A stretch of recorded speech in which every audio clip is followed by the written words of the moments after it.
Alain et sa voiture. Je me souviens comme si c'était hier, du moment où Alain est arrivé avec sa nouvelle voiture. Ce n'était pas simplement une voiture, c'était un véritable bijou mécanique, d'un rouge éclatant qui captait la lumière du soleil à chaque mouvement. Quand je l'ai vu s'arrêter devant moi, les mains légèrement tremblantes d'excitation, j'ai compris immédiatement que ce n'était pas seulement une question de transport, mais quelque chose de beaucoup plus profond. Cette voiture représentait pour lui une victoire personnelle, une preuve visible de sa réussite. Il sautait presque hors du siège, les yeux écarquillés et le sourire aux lèvres, comme un enfant qui découvre un trésor. Alain me parla des moindres détails avec une passion qui me surprit. Il me montra les jantes chromées et me décrivit la façon dont elles reflétaient la lumière. Puis il m'expliqua le moteur, chaque cylindre, chaque bruit que produisait la voiture lorsqu'il l'allumait. Et je compris qu'il connaissait tout par cœur, presque comme s'il connaissait son propre corps. Les phares, dit-il, dégageaient une intensité particulière qui rendait la nuit plus belle. Et même les sièges, leur texture et leur confort représentaient pour lui un luxe qu'il savourait à chaque fois qu'il s'asseyait. Je pouvais sentir son excitation dans l'air autour de lui, et c'était contagieux. Mais ce qui me frappa le plus, c'était la façon dont il regardait les autres pendant qu'il parlait.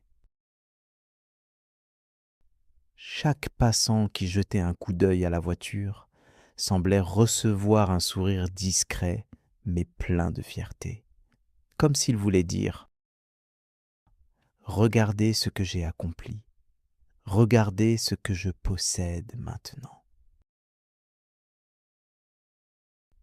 Je me rendis compte que pour Alain, cette voiture n'était pas seulement un objet, elle était un symbole de réussite, une preuve tangible que les efforts, le travail et la patience peuvent conduire à quelque chose de visible et d'admiré.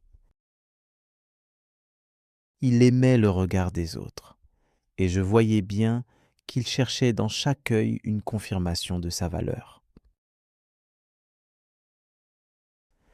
Pourtant, derrière ce sourire éclatant et cette passion débordante, je sentais quelque chose de plus fragile.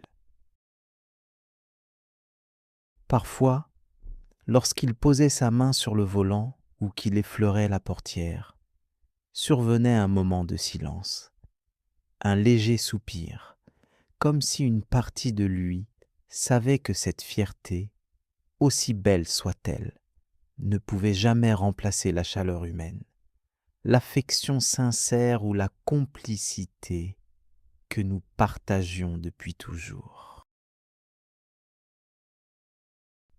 Mais Alain n'en parlait pas, il ne laissait pas voir cette petite faille, et moi, je restais là, à observer, fasciné et un peu inquiet, me demandant si cette voiture était en train de devenir pour lui une sorte de refuge ou même une obsession. Ce jour-là, nous sommes partis faire un tour et je devais avouer que conduire cette voiture était presque hypnotisant. Le moteur ronronnait avec une élégance qui me fit sourire et chaque virage semblait plus doux, plus maîtrisé. Alain, assis au volant, avait cette expression de satisfaction totale, presque triomphante, comme s'il dominait le monde entier.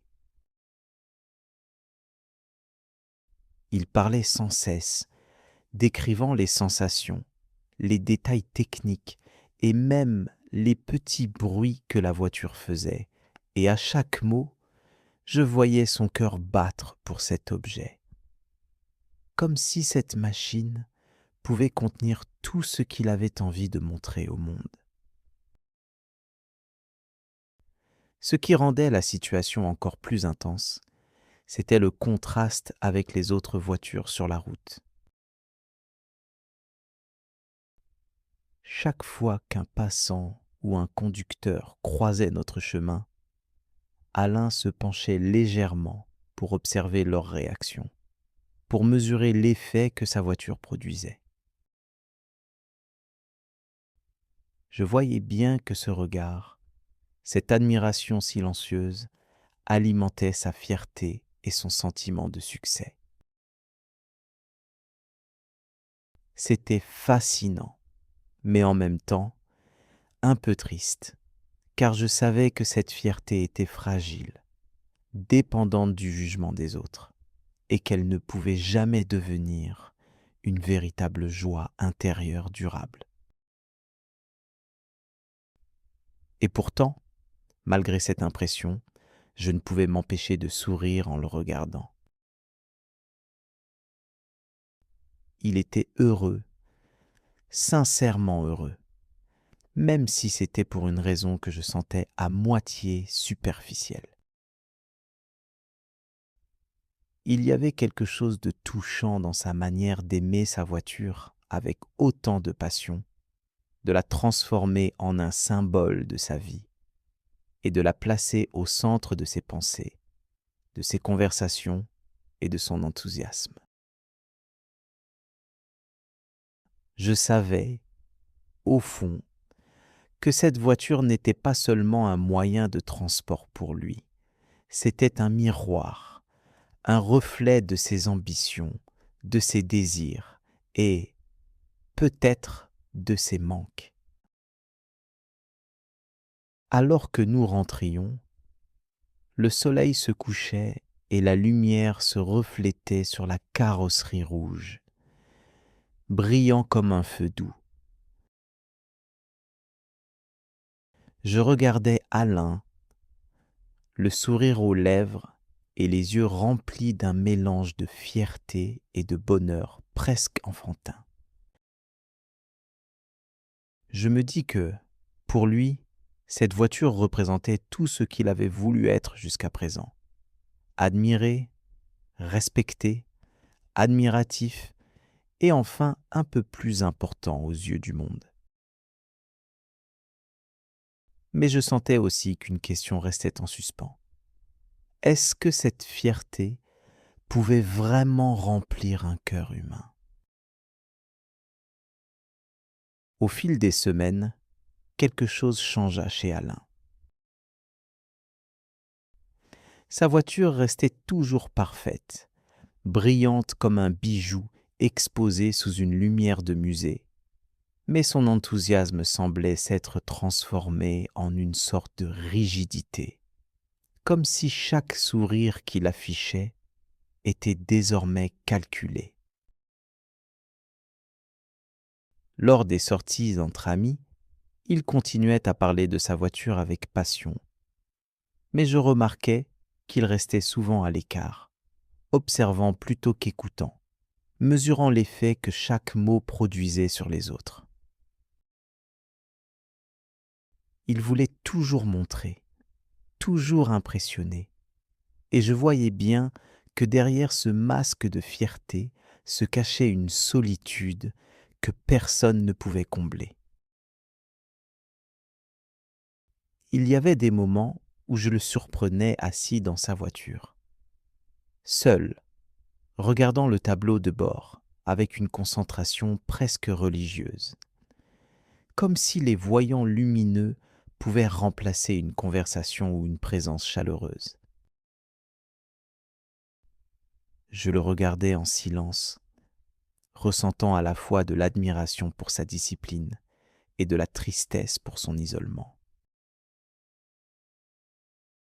Sa voiture était devenue pour lui un refuge, un monde où il pouvait briller sans crainte de critique, Mais c'était un monde fermé, solitaire et fragile.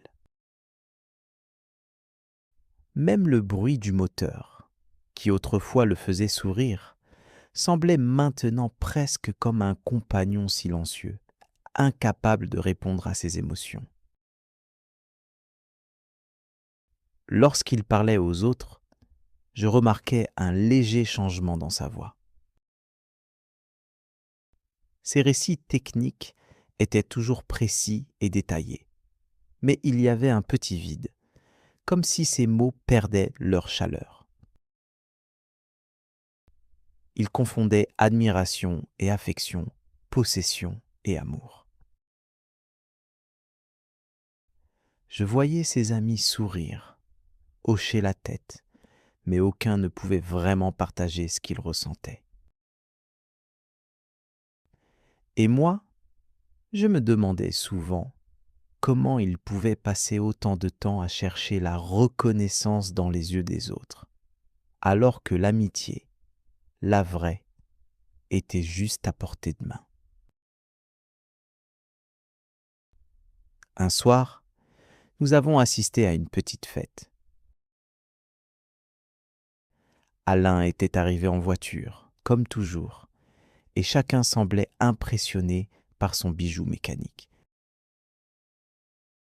Pourtant, je le voyais regarder autour de lui avec un léger vide dans le regard, comme s'il cherchait quelque chose qu'il ne trouvait pas. Ses rires, ses anecdotes sur la voiture, tout cela sonnait creux, même pour lui. Je m'approchais et je lui posais une question simple. Alain, est-ce que tu es heureux ? Il me regarda avec un sourire automatique et je sus immédiatement qu'il ne voulait pas répondre. Le luxe et la fierté étaient devenus pour lui une sorte de bouclier contre le monde, mais ce bouclier le séparait aussi des autres et de ses propres émotions. Les jours suivants, j'observais Alain d'une manière différente. Il continuait à bichonner sa voiture, à vérifier chaque détail, à planifier chaque trajet comme s'il s'agissait d'un rituel sacré. Mais derrière ce rituel, il y avait une solitude douce, amère, presque imperceptible, que personne ne pouvait combler. Parfois, il restait immobile dans le siège, les mains sur le volant, le regard perdu dans le vide, et je me demandais si, malgré toutes les admirations extérieures, il se sentait réellement important. Sa fierté, devenue presque obsession, semblait le protéger de ses faiblesses. Mais elle le privait aussi de la chaleur humaine qui rend la vie vraiment précieuse. Ce que je compris ce jour-là, et que je n'oublierai jamais, c'est que posséder un objet magnifique peut donner l'impression d'être admiré. Mais cela ne remplace jamais l'amour, l'amitié ou la confiance des autres. Alain avait trouvé dans sa voiture un moyen d'impressionner le monde, de se sentir important. Mais cette importance était fragile et dépendante du regard des autres. Et moi, je restais à ses côtés, silencieux mais attentif, espérant qu'un jour, il comprendrait que la vraie richesse ne se trouve pas dans un objet, aussi beau soit-il, mais dans les liens que l'on tisse, dans la complicité, dans le partage et dans la sincérité des émotions. Et tandis que la lumière du soir se reflétait sur la carrosserie rouge, je vis le contraste. Une voiture splendide, éclatante, mais un cœur solitaire derrière le volant, qui apprenait, lentement, que le vrai luxe est ailleurs, et que l'amour et l'amitié sont les seules choses qui peuvent combler un vide que ni le métal, ni le vernis, ni l'admiration du monde ne pourront jamais remplir.